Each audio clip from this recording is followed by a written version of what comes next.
Today I'm going to talk about the three-phase model and how I used that to kind of analyze how dev1ce basically killed SK today in the Krakow Major. So the three-phase model is something I use to help understand how a particular player's like style breaks down. So generally, what I mean by three phases is I generally divide the each round, I guess, or each game into three phases, where basically the first phase is the map control phase, and that's generally the part where like the teams either fight for map control, or they go out and make opening moves, stuff like this. And then the second phase is the actual like execute or defense of the execute, or like the split or whatever it is. So that's generally like when like somebody does like a execute on the Inferno and then they rush into the site. That's what I consider like a second phase. And then for the CT side, it would be whoever's on the site defending that. And then the third phase is generally either the retake or like defending the post plant like scenarios, or it could just be or like the clutch situations. And then of course it actually doesn't cover everything, because there's like other chaos rounds where like you can get like a 3v3 scenario where no plant has been planted or no bomb has been planted, or like there's a bunch of chaos going around, and those like for instance like a Mirage.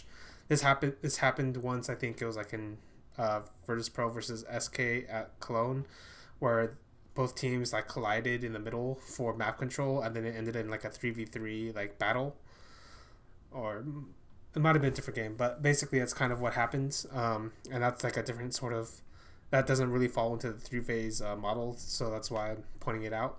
But basically the reason I'm using this model is because if you think about the way SK is structured, it's structured around two superstar players, Fur and Coldzera.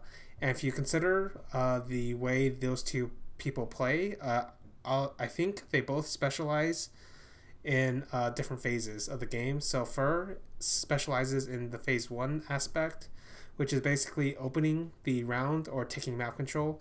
So like he's a god on this on like Mirage. Like on CT side, like there's nobody I've seen that can hit any of his CT sided aggression, because he has so many like there's so much variance, so much like time, so many different ways he does it, and like the way his team supports him to do it is it's like very strong. Whereas Coldzera's like phase, so to speak, is in phase 3, generally speaking, and that's the phase where he's on like the retake. He's on the retake, or he is like defending the post plant, or like he's cleaning up the site. So I guess Coldzera's would be like phase 2 or phase 3, and then Fur's is generally like phase 1, and I guess phase 2 when he entries into the site. Or he's and both players are pretty decent at or actually pretty good at just defending the bomb site straight up, though they both have like different variations of how they do that. Coldzera, for instance, is much more likely to like play a more passive role, or he's more likely to, like if he has the op, for instance, he's more likely to take the pick, fall off, and then play a retake scenario. Whereas like Fur might be the guy who like who takes the aggressive route. So they're both good, but they play in different ways. And the reason this is important is because of the way Astralis mitigates Coldzera is just generally this specific style. Because if you look at Coldzera's style, it's actually just him as a player compared to Astralis as a team. That's actually very similar. And what I mean by that is like there's like a very strict adherence to like the fundamentals of CS, and Coldzera is like his. I guess I've always thought like Coldzera's strength is the fact that he's able to analyze information, and then with like information given to him either from his teammates, or like he can intuit himself based off of what he knows and what's happened throughout the round. He can figure out where each player on the map is, assuming he gets to survive to like the phase 2 or phase 3 of the situation. So generally he will always hit. Like he'll always hit his shot if he knows the angle the other player is coming from. So if somebody peeks into him, he's almost always going to hit that shot, especially if he's on form.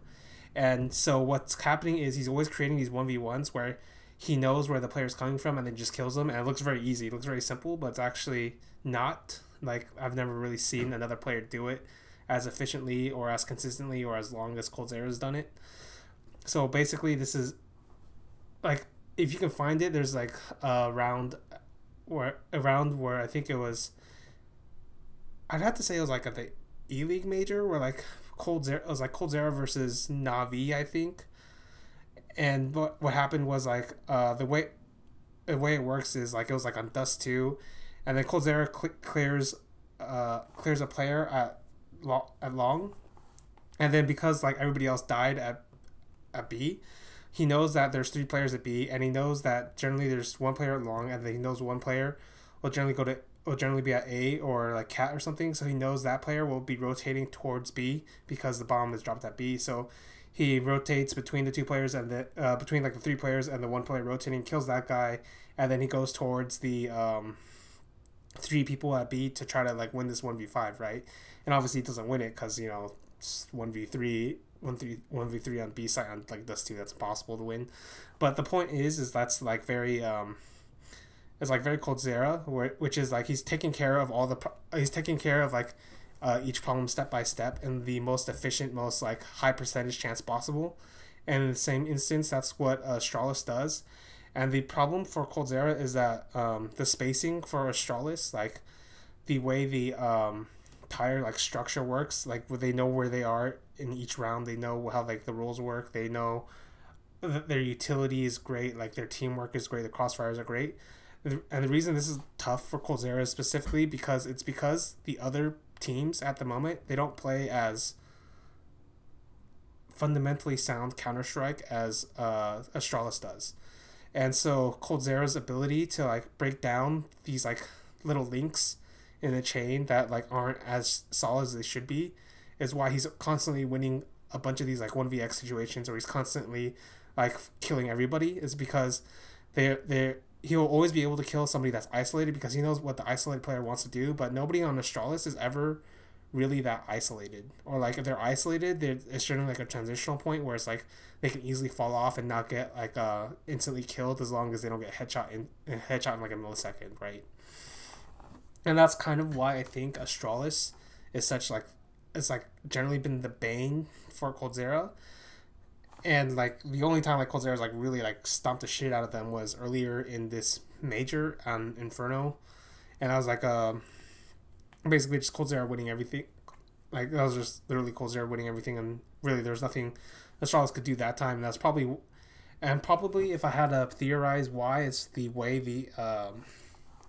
that particular map works. Like it allows for more like 1v1, not 1v1, it allows Coldzera to create more 1v1s, and that's kind of a problem in dealing with Coldzera, and that's probably why they Astralis didn't go towards Inferno again.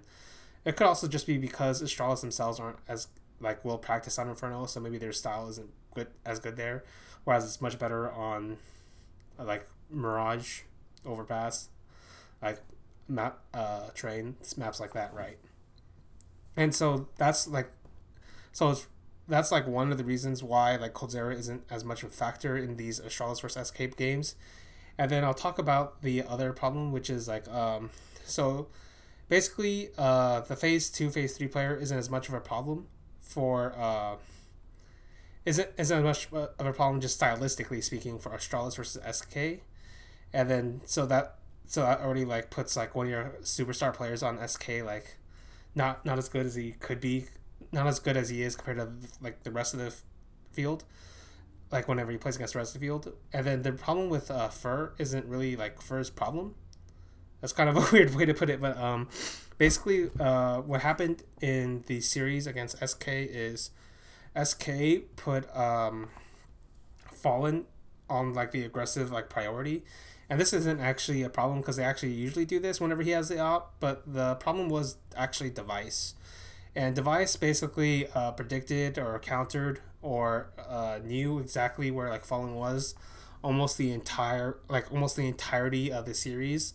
And so basically what's happening is Fallen is getting picked apart time after time after time again.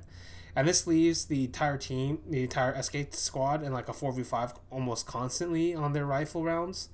And so this actually, by killing Fallen so many times, or killing Fallen in any individual round, what happens is Fur has less leeway to do these aggressive plays because if you think about it, that's actually, if you think about it, like in a 4v5 situation, yeah, you want like information, but you don't want to sacrifice a guy for no reason.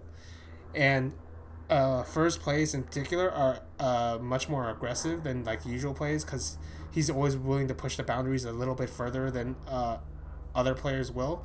But in a 4v5, he won't do that as much, and that's kind of how like they mitigated Fur. They mitigated Fur by killing Fallen, and then Fur is not. And the Fur is like more like restrained. He can't like do all these crazy plays he's used to. And this is obviously like the biggest example of this. I think it would be on Overpass, where I don't know how many times dev1ce killed Fallen. It must have been like, it felt like it was like 8 or 9 times just on the T side alone. But basically each time he killed him, like Fur's like, oh shit, like I'm alone, and if he dies at that point, like Astralis just get a free hit onto A, and then they take it, and that's like another free round, right? And that's like that's why. So basically, in order to defeat Fur, so to speak, they didn't really defeat Fur as much as they didn't really give him any options, because by killing Fallen so many times, Fur was basically out of commission because he can't play the phase 1 style, and so he's stuck on like the phase 2 style. But if you go to like the phase 2 in a 4v5, like I feel like Astralis are always going to be favored of that, especially on a map like Overpass where the executes on A and B are actually very good. So it was a very tough situation overall, and basically like dev1ce, because he like dominated like the first phase of the game, which is like the opening picks, he kind of like killed any he kind of killed any hope for SK to win that second map. And I think he probably should have killed like any hope for the first map, except at the very end of the game, like there were a bunch of hero plays over and over and over again from different players on SK's side. But I think that's kind of why dev1ce was so like godlike this game, as his style was the way he scouted out Fallen, the way he scouted out SK. He was basically finding the most impactful frag on the map, and this happened. And the easiest one he could get, obviously was Fallen. And by killing Fallen, like he simultaneously mitigate Fur's like phase 1 ability, which is like opening rounds, being the aggressive player, taking duels, like backstabbing the other side or causing havoc. So, and then at the same time, you also mitigate Coldzera, because like I already said, Astralis' style already is very good against Coldzera, and even in like a series like this, like it becomes even harder for Coldzera to do something like that, because his entire style is predicated on like Coldzera's like entire style, which is like the phase 3 style, which is predicated on the amount of information that can be fed to him. So if Fallen dies instantly, there's not really much information you can get from that, because like it's like, oh yeah, dev1ce like killed me, and then dev1ce will rotate and dev1ce will go somewhere else always, and it's very hard. You're not going to get much information out of that, and you're not going to be able to like create a game plan, like create a bunch of 1v1s off of that. Like that's kind of how Coldzera rolls in and like kills people, right? So those are my initial thoughts about the SK versus Astralis series. Basically, dev1ce killed dev1ce's constant kills on Fallen simultaneously like mitigated the effects of what Fur and Coldzera could do in the game. So if I had to think about it, I guess SK probably should have alright, at the E-League Major, back when they had Fox as a stand-in, the way SK played Overpass was they actually had Fur do all of the aggressive like entering, all the aggressive like opening moves on the CT side, so to speak, and whereas Fallen was like supporting him. I felt like they probably should have done that instead of having like Fallen try to take the initial picks, or Fallen like looking for map control even though he had the op. And the reason for that was because obviously dev1ce was reading him. But even then, I'm not actually sure if dev1ce was also could have studied Fur. I mean, the VODs are out there. Maybe he did, but I think that would have been a better case, especially after like the, I don't know, 3rd or 4th time dev1ce had killed Fallen. So anyway, those are just my initial thoughts. I might have different ones depending on how how much more research I can get into it, but that's that's it.